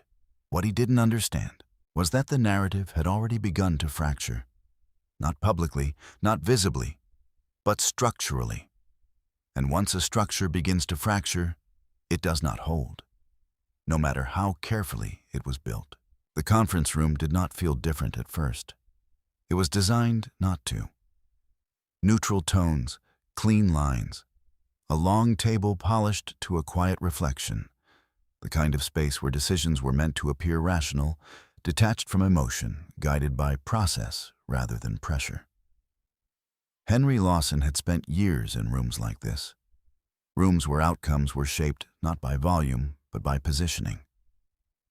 He arrived early, not out of necessity, but out of habit. Preparation for Henry was not about reviewing facts he already knew. It was about establishing presence before anyone else entered, about occupying the space first so that when others arrived, they adjusted to him. Olivia Carter sat beside him, reviewing the final set of documents. "They'll come in structured," she said quietly. "No escalation, not yet." Henry nodded. "That's expected." Olivia closed the file in front of her. "If they introduce anything new, it will be incremental," she added. "Nothing immediate?" Henry's expression remained steady. "They won't have anything immediate," he said. Across the city, Jenna Powell was preparing in a very different way. She did not arrive early. She did not seek to control the room before entering it. Instead, she allowed the process to unfold exactly as it was designed to. When she stepped into the conference room, Rachel Stein and Daniel Brooks beside her, she did not look around to assess the space. She already understood it. She had built her position without needing it. Henry noticed her immediately, not because she drew attention, but because she didn't. Her posture was composed, her expression neutral, her presence quiet in a way that made everything else feel slightly louder by comparison. To anyone unfamiliar, it would have looked like restraint. To Henry, it still looked like it. To Jenna, it was something else entirely. They took their seats. No one rushed. No one spoke before they were ready. The mediator, an older man, with a calm, measured demeanor, began with the expected formalities. Structure, purpose, the outline of how the session would proceed. Words that mattered, but not as much as what would follow them. Henry listened, his attention steady, his posture unchanged. From his perspective, this was still within control, still within expectation, still within the boundaries of a plan he had already executed. Jenna listened too, but she was not focused on the process.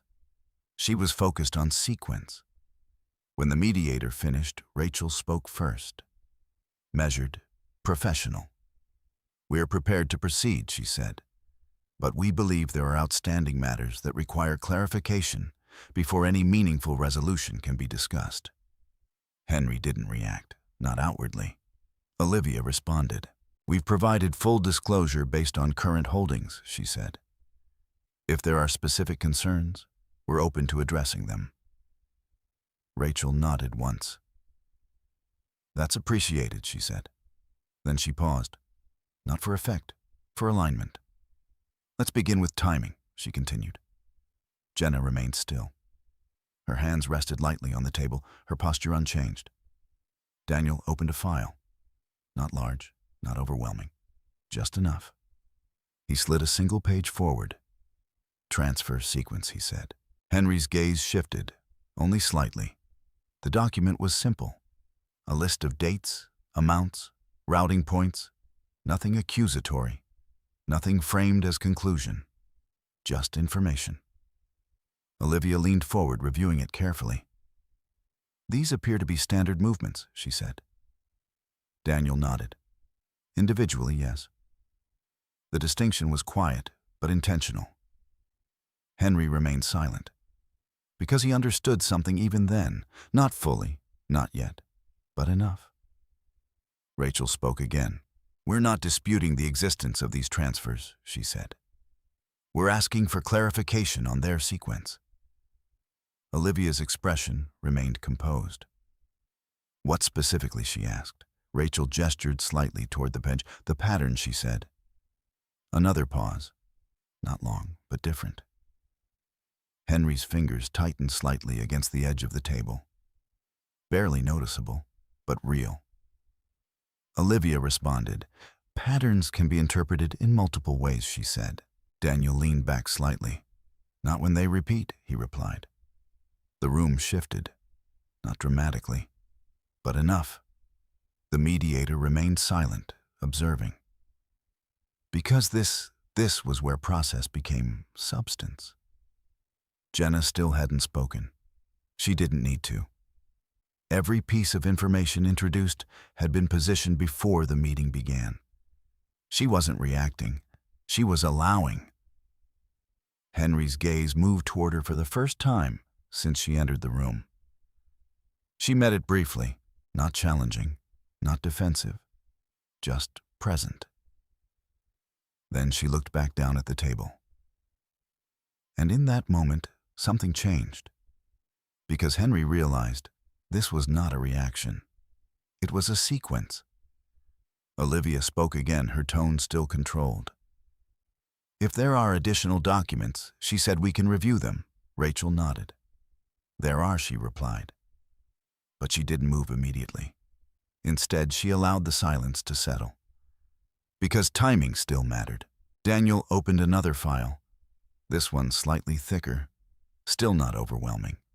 Still not everything. He placed it on the table. Cross-reference, he said. Olivia reached for it. As she read, her expression did not change. But the time it took her to finish did. Longer, more deliberate. Because the connections were no longer isolated. They were aligning. Henry watched her. Not the documents, her. Because he understood, if she slowed down, something had shifted. When Olivia finally looked up, her voice remained steady. These correlations are not conclusive, she said. Daniel didn't respond immediately. Then they don't need to be, he said. Another pause. The mediator spoke for the first time since the documents were introduced.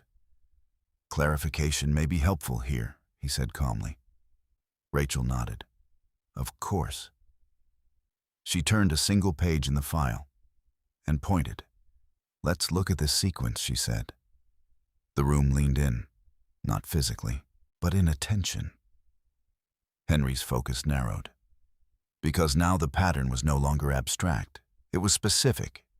Dates aligned, amounts repeated, roots intersected. And for the first time, there was no clean separation between them. Olivia remained composed, but her silence extended longer than before. Henry felt it, not as panic, but as absence, the absence of immediate response, and that was new. Jenna still said nothing. Her presence remained exactly the same. Calm, still, unchanged. But now it was no longer interpreted as passive. Because the room had begun to understand, silence did not mean absence. It meant control. Henry leaned back slightly, his posture unchanged. But internally, the structure shifted, just slightly. Not enough to collapse. Not yet. But enough to move. And once something moves, it does not return to where it was.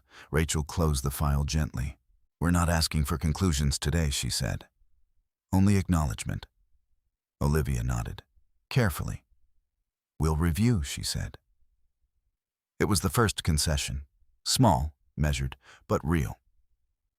The mediator noted it. The session moved forward. But the tone had changed. Subtly, irreversibly. Because the pattern had been introduced. And once introduced, it could not be unseen. Henry sat in silence as the conversation shifted to procedural matters. Deadlines, follow-ups, next steps. But his attention was elsewhere.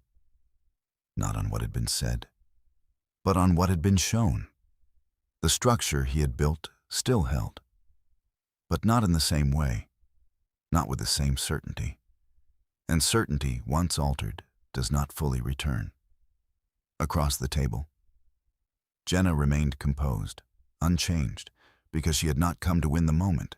She had come to begin the shift. And now, the shift had begun. The shift did not announce itself. It unfolded quietly in the space between what had been presented and what could no longer be dismissed. When the session ended, no one spoke about victory.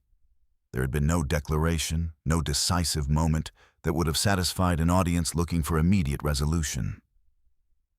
Instead, there was something more precise. A change in weight. Henry Lawson felt it before he could define it. Not in the documents themselves. He had seen complex structures before, navigated them, reshaped them, but in the way the room had responded. The hesitation. The pauses that lasted just a second longer than expected. The absence of immediate dismissal from Olivia. It was small, but it was new. And new in a structure built on control carried consequence. He returned to his office that afternoon with the same outward composure he had maintained throughout the process. His posture remained steady. His movements measured. Anyone observing him would have seen no disruption. But internally he adjusted. Not dramatically, not visibly, but enough to begin recalculating. Olivia closed the door behind them and placed the files on the table. "They're building sequence," she said. Henry nodded. "I see that." Olivia's tone remained even. "They're not introducing everything," she continued, "which means they're choosing what to reveal and when."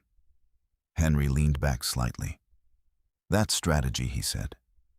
"Yes," Olivia replied. "And it means we're no longer ahead in timing." The statement settled in the room, not as accusation, as fact. Henry's gaze moved toward the window, the city stretching out beyond the glass. "They don't have the full picture," he said. Olivia didn't answer immediately. Then, "They don't need the full picture," she said. "They need enough." Henry remained silent, because that was the difference. Back at the house, Jenna Powell moved through the evening without disruption. The quiet routine remained intact. The same spaces, the same rhythm. Nothing outward suggested that anything had changed. But internally, the sequence had advanced. She sat at her desk, her laptop open, Daniel's updated report displayed beside Rachel's notes from the session. The documents had grown, not in volume, in clarity. Each connection that had been suggested before was now reinforced. Each pattern that had been introduced was now anchored by repetition. Jenna read through the latest editions slowly, not because she needed to understand them, but because she needed to confirm where the next pressure point would be. Her phone vibrated softly. "Rachel." "They'll respond," Rachel said. Jenna leaned back slightly. "How?" she asked. "Carefully," Rachel replied. "They'll avoid direct contradiction. They'll try to reinterpret the pattern without acknowledging it." Jenna nodded once. "That won't hold," she said. "No," Rachel agreed. "But it will delay." Jenna understood. Delay was no longer an advantage for Henry, but it was still a tool. And Daniel, Jenna asked. He's finalizing the next layer, Rachel said. We introduce it after their response. Jenna paused briefly, then in sequence she said, Yes. The call ended without further discussion, because everything that needed to be said had already been aligned. Later that night, Jenna reopened her timeline. It no longer resembled the document she had started weeks ago. It was no longer a collection of observations. It was a reconstruction. Dates aligned with precision. Transfers mapped with intent. Behavioral notes placed alongside financial movement. She traced the sequence from beginning to end. The first irregular transaction, the second, the third. Each one building toward the same convergence point. Each one reinforcing the structure Henry had believed was hidden. She stopped at the consolidation, the moment where fragmentation ended, where the movement became visible not in isolation, but as a whole. Jenna's fingers hovered briefly over the keyboard. Then she added a single line. Full exposure threshold reached. She saved the document, closed the laptop, and sat in silence. Not waiting, positioned. Across the city, Henry reviewed the same structure from a different angle. The documents Olivia had prepared were precise, carefully framed to maintain consistency without expanding exposure. They'll push further, Olivia said. Henry nodded. They already are. Olivia placed a new set of notes in front of him. These are the areas we need to address, she said. Timing discrepancies, routing overlaps, authorization patterns. Henry scanned the page, and each point corresponded to something he had already seen in the session, something he had already dismissed. But now, dismissal felt insufficient. We maintain the current position, he said. Olivia met his gaze. For how long, Henry didn't answer immediately. Because the question wasn't about strategy, it was about limit. And limit had not been part of his plan. They don't have attribution, he said finally. Olivia's expression remained composed. Not fully, she replied. The distinction was subtle, but it mattered. Henry leaned forward slightly, his focus narrowing. Then we hold, he said. Olivia nodded. But the pause that followed was longer than before. The next response was submitted 2 days later, carefully structured, consistent, and incomplete. It addressed the requests without expanding beyond what had already been disclosed. It acknowledged the existence of transfers without defining their purpose. It maintained the narrative without contradicting the evidence directly. From the outside, it appeared stable. But within the structure, it created tension. Rachel reviewed the response in silence, then passed it to Daniel. They're holding the line, she said. Daniel nodded. For now. Jenna sat across from them, her expression unchanged. And the gaps, she asked. Daniel tapped the document lightly. Still there, he said. They didn't close them. They couldn't. Rachel leaned back slightly. That's where we move next, she said. Jenna nodded. Because this was the moment where sequence mattered most. Not everything, not all at once, just enough. She opened the next file. Daniel's final layer, the one they had held back, the one that connected the remaining fragments, the one that removed ambiguity. She looked at it briefly, then closed it. Not yet. Because timing still mattered. Back at the house that evening, Jenna stood once more by the window. The city lights stretched out beyond her, steady and distant. Nothing outward had changed, but everything within the structure had shifted. Henry believed he was still holding the line, that by maintaining consistency, he could prevent collapse. What he didn't understand was that consistency, when built on incomplete structure, becomes evidence, not defense. And evidence, once complete, does not need to be argued. It only needs to be introduced. Jenna turned away from the window. her movements calm, deliberate, because the next step would not be louder or more aggressive. It would simply be final. The final layer was not dramatic. It did not arrive with urgency or force. There was no sudden revelation, no moment engineered for shock. It entered the process the same way everything else had, quietly, deliberately, and in sequence. But unlike the layers before it, this one did not suggest. It completed. Jenna Powell did not introduce it immediately. She waited, not for effect, for alignment, because the timing of truth mattered as much as the truth itself. The room where it would be presented was the same as before, neutral, controlled, designed to contain rather than amplify. The mediator sat at the center. Rachel Stein to Jenna's left, Daniel Brooks across from them, Henry Lawson and Olivia Carter on the opposite side. Nothing had changed, except everything. Henry entered with the same composure he had maintained throughout the process. His posture remained steady, his expression controlled.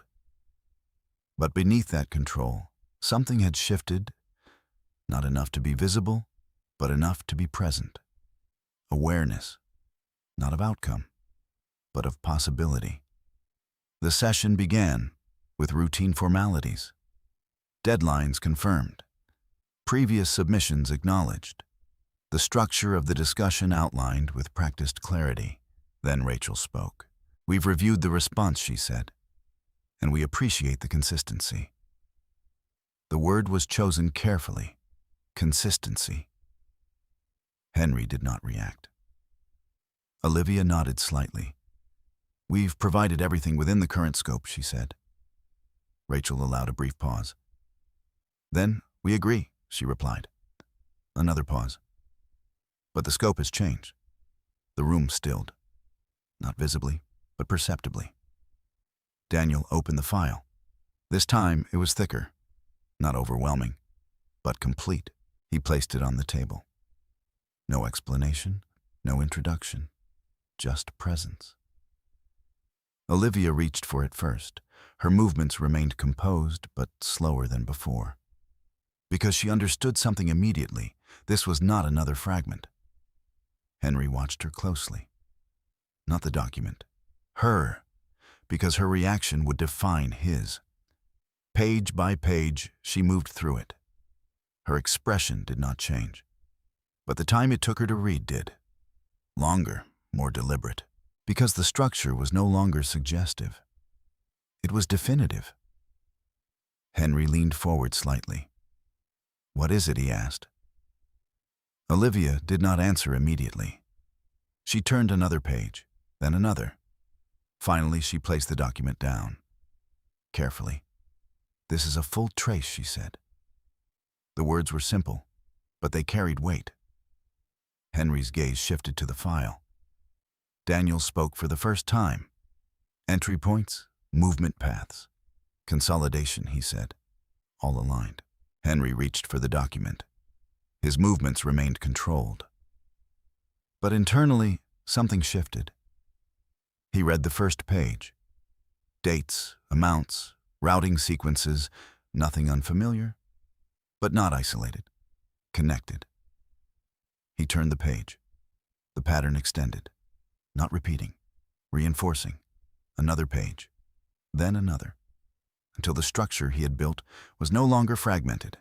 It was visible, entire. Henry stopped reading, not because he had finished, because he understood. Olivia spoke carefully. "These correlations." "They're not correlations," Daniel said quietly. The interruption was not aggressive. It was precise. Olivia met his gaze. "Then define them," she said. Daniel didn't hesitate. "They're sequences," he replied, "consistent across all layers, independent paths leading to the same consolidation points, repeated over time." Silence settled. Not uncertain, final. The mediator leaned slightly forward. "Is there attribution?" he asked. Rachel answered. "Yes. No elaboration, no emphasis, just confirmation." Henry's fingers tightened slightly against the edge of the document. Barely noticeable, but real. He looked up. For the first time, not at Olivia, not at the mediator, at Jenna. She met his gaze, calm, unchanged, the same stillness she had carried from the beginning. But now, it was no longer interpreted as absence. It was presence, complete. Henry spoke. "They're structured transfers," he said. "Nothing illegal." The words came easily, practiced. But they did not carry the same weight, because the structure he was referencing was no longer his. Rachel responded. "We're not discussing legality at this stage," she said. "We're discussing disclosure." Another pause, and completeness. Olivia remained still, because she understood the distinction mattered. Henry leaned back slightly, his posture unchanged, but the certainty beneath it no longer absolute. "They're accounted for," he said. Rachel nodded once. "Then they should be reflected," she replied. Silence again, but different now, because there was no space left between the statements. No ambiguity, no distance, only alignment. Daniel turned to the final section of the file. "This is the consolidation," he said. He didn't need to point. The structure was clear. All paths, all sequences, leading to the same place. Henry looked at it. Not quickly, not dismissively, carefully, because now there was nothing left to separate. No individual transfer to isolate. No variation to rely on. Only the pattern. And the pattern held. The mediator spoke again. Given the information presented, he said further clarification will be required. Rachel nodded. "We agree." Olivia remained composed. But her silence was longer than before, because response now required more than consistency. It required reconciliation. Henry closed the file slowly, not abruptly, not defensively, but with finality, because he understood something. Not all at once, but enough. The structure had not failed. It had completed, and in completing, it had revealed itself. He looked at Jenna again. Her expression had not changed. No satisfaction, no reaction. Just the same quiet composure she had maintained from the beginning. Because this was not a moment of victory. It was a moment of truth. And truth did not require performance. The session continued. Procedural next steps, additional disclosures, deadlines. But none of it carried the same weight. Because the outcome had already shifted. Not publicly, not formally, but structurally. Henry remained present, composed, controlled. But internally, the calculation had changed, because control, once absolute, had become conditional. And conditional control is not control at all. Across the table, Jenna remained still. Not because there was nothing to say, but because everything had already been said without her needing to speak. The evidence had entered. The structure had aligned. The sequence had completed. And now there was nothing left to reveal. Only what remained to be acknowledged. The room did not erupt after the final layer was presented. There were no raised voices, no immediate collapse, no visible unraveling that would satisfy anyone expecting a dramatic fall. Instead, the shift continued in the same way it had begun, quietly, precisely, and without spectacle. Because consequence, when it arrives through structure, does not need to announce itself. It simply takes hold. In the days that followed the session, the process accelerated, but not outwardly. Filings were updated, requests expanded, responses tightened. What had once been a controlled exchange became a sequence of obligations Henry Lawson could no longer delay without consequence. He remained composed. He attended meetings. He responded when required. He maintained the same outward presence he had built his reputation on. To anyone observing from a distance, he still appeared in control. But control now required maintenance. and maintenance revealed strain. In his office, the files on his desk had grown not in chaos, but in density. Each document now referenced another. Each response required reconciliation with what had already been submitted. Consistency alone was no longer sufficient. It had to match. Across time, across accounts, across intent. Olivia Carter sat across from him, reviewing the latest disclosure requirements. "They've expanded the scope," she said. Henry nodded. "I see that." "They're requesting full reconstruction," she continued. "Not just current holdings, historical movement." Henry's gaze remained steady. "That's excessive," he said. Olivia didn't respond immediately. "Then it's justified," she said. The words settled between them, not as agreement, as reality. Henry leaned back slightly, his posture unchanged. "They don't need everything," he said. Olivia met his gaze. "They don't need everything," she replied. "But what they have already requires explanation." Silence followed, because explanation was no longer optional. Back at the house, Jenna Powell moved through the same quiet routine she had maintained from the beginning. Nothing outward had changed. The same rooms, the same stillness, the same controlled presence. But now, there was no longer anything to build, only to conclude. She sat at her desk reviewing the latest filings. Rachel had prepared them with the same precision as before, measured, structured, aligned with the evidence already introduced. No exaggeration, no unnecessary emphasis, just clarity. Jenna read through each line slowly, not because she needed to understand, but because she needed to confirm that nothing had shifted out of place. Her phone vibrated softly. A message from Rachel. "They're cooperating." Jenna read it once, then again, cooperating. The word carried weight, not because it suggested agreement, but because it confirmed something else. The structure had closed. There was no longer space to resist without consequence. Jenna typed a brief reply. "Understood." She set the phone down and returned to the document. Across the city, Henry reviewed the same development from a different perspective. Olivia placed the latest communication in front of him. "They're requesting voluntary correction," she said. Henry scanned the page. "And if we don't?" he asked. Olivia didn't hesitate. "Then it becomes compelled," she replied. Another pause. "And the difference?" Henry asked. Olivia's expression remained composed. "Control," she said. "One allows us to define the terms, the other does not."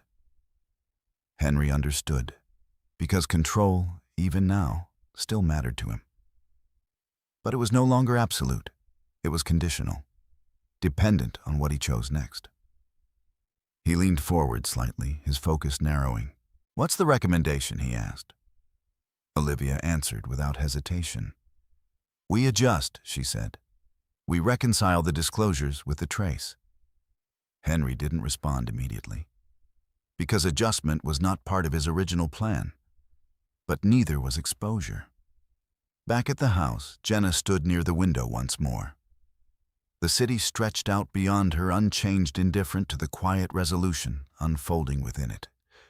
She did not focus on the lights. Her attention remained inward, on the sequence that had brought everything to this point. The first transaction, the second, the pattern, the consolidation.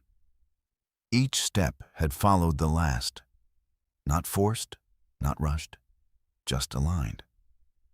Her phone vibrated again. This time, a call. "Rachel." "It's moving faster now," Rachel said. Jenna nodded, though unseen. "Yes. They're preparing to amend," Rachel continued. "Full disclosure, including the transfers." Jenna's expression remained unchanged. "And the amount she asked?" "Close to full recovery," Rachel replied. "With adjustments." Jenna absorbed that. Not as victory, as completion. "And the terms?" she asked. "Structured," Rachel said. "Financial reconciliation." Division aligned with the corrected disclosures. Jenna remained silent for a moment. "Then that's sufficient," she said. Rachel paused briefly. "You're sure?" Jenna looked out at the city. "Yes, because this was never about excess, or punishment, or public exposure. It was about truth. And once truth had been established, nothing else was required." The call ended. Jenna remained still, the room quiet around her. Not heavy, not tense, just settled. Across the city, Henry signed the amended disclosure. His movements were controlled, deliberate, no hesitation. But no certainty either, because the document in front of him no longer reflected the structure he had built. It reflected the one that had been revealed. He placed the pen down carefully. Olivia watched him. "It's the right decision," she said. Henry nodded once. Not in agreement, in acknowledgement, because right and necessary were no longer separate. They were the same. In the days that followed, the process moved toward resolution, not loudly, not publicly, but with finality. The financial structure was corrected. The missing $75 million no longer missing. The narrative adjusted, not rewritten, but aligned with what could be proven. There were no statements, no explanations offered beyond what was required, because nothing else would hold. Back at the house, Jenna closed her laptop for the final time. Not because there was nothing left to review, but because everything had been resolved. She stood slowly, her movements unhurried. The same composure, the same quiet presence, but now without the weight of observation, or preparation, or anticipation. Only clarity remained. Henry had believed control came from structure, from movement, from timing. He had not been wrong, but he had misunderstood one thing. Structure does not belong to the one who builds it. It belongs to the one who understands it completely. And Jenna had understood it from the beginning. The final documents did not feel like an ending. They were too quiet for that. No courtroom declaration, no audience, no moment that marked the exact point where everything concluded. Instead, the resolution arrived the same way the truth had, through structure, through process, through a series of decisions that no longer required debate. Jenna Powell signed her name without hesitation. Not quickly, not slowly, just once with the same steady control she had carried through every stage of what came before. Across from her, Rachel Stein reviewed the final page before placing it gently on the table. "That's everything," she said. Jenna nodded. There was nothing to add, nothing to revisit. The financial corrections had been made, the disclosures amended. The missing $75 million had been accounted for, not in theory, but in verifiable structured detail that left no space for interpretation. Henry Lawson had signed his own set of documents earlier that morning.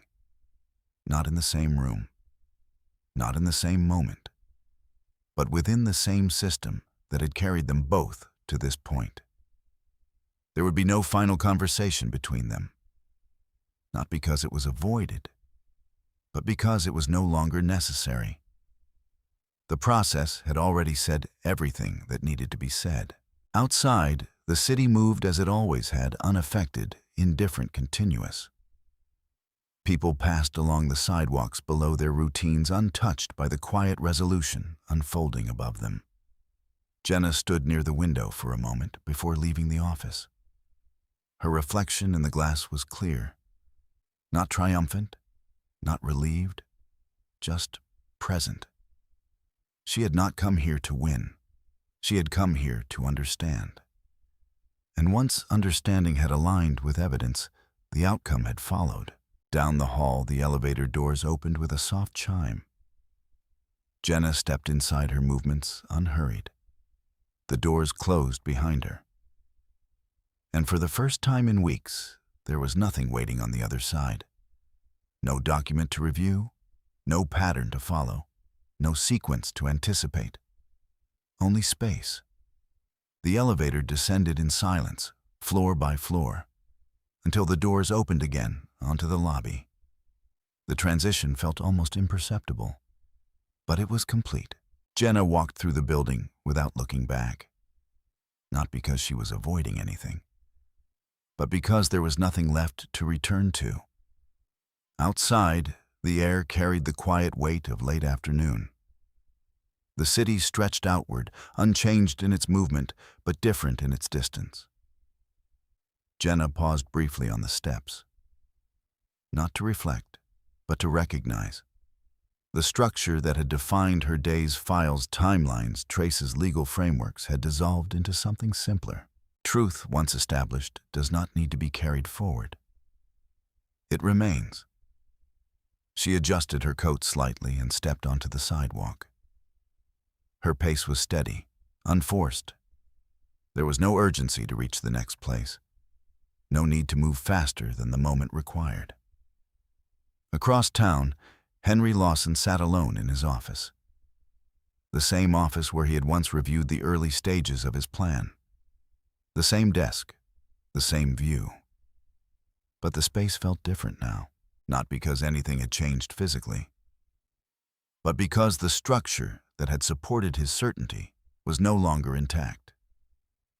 The documents in front of him were finalized, corrected, aligned with what had been proven.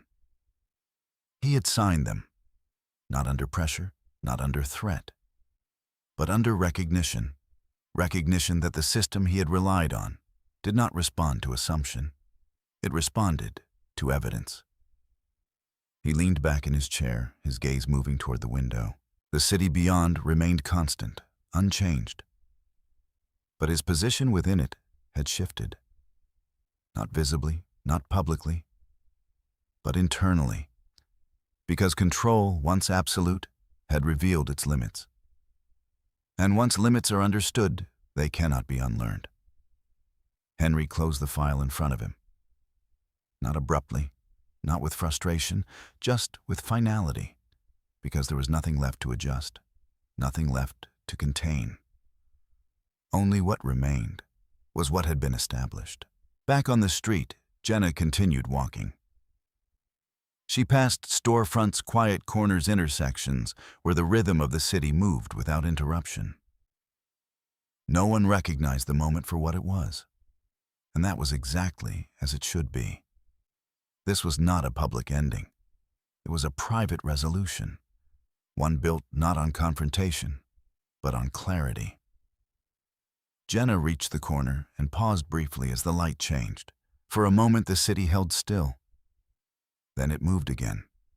She crossed with it, not ahead, not behind, just in step.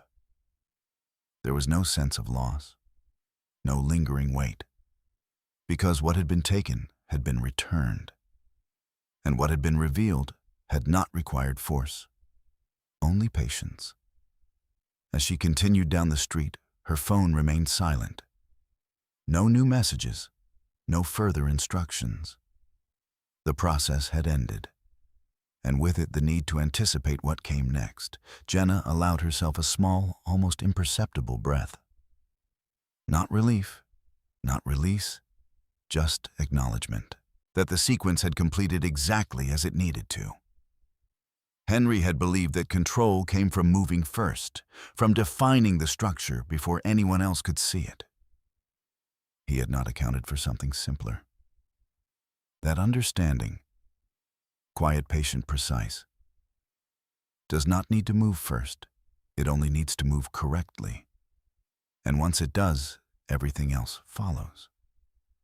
Jenna disappeared into the movement of the city, not as someone leaving something behind, but as someone no longer held by it. In the end, nothing about this story depends on noise. There are no dramatic victories here, no moment where someone stands above another and declares the outcome. What remains is quieter than that and far more enduring. Jenna Powell never raised her voice. She never demanded to be believed. She never tried to win by force or by exposure. Instead, she did something far more difficult. She paid attention. She observed what others dismissed. She recorded what others overlooked. And when the time came, she allowed the truth to enter the process in a way that could not be denied. That is what made the difference. Because in a world where control is often mistaken for power, it is easy to believe that the one who moves first will always win. That the one who speaks louder, acts faster, or hides more effectively will shape the outcome. But this story suggests something else. That structure matters more than speed. That patience can outlast strategy. And that silence, when it is intentional, is never empty. Henry Lawson did not fall because someone exposed him. He fell because what he built could not withstand being fully seen. And Jenna did not win because she fought harder. She won because she understood more. If you've made it this far, you already know this wasn't just about money or marriage or even betrayal. It was about the quiet difference between assumption and truth. So I'm curious. Where are you watching from right now, and what time is it there? And if stories like this about patience, clarity, and justice without noise resonate with you, you're always welcome to stay for the next one.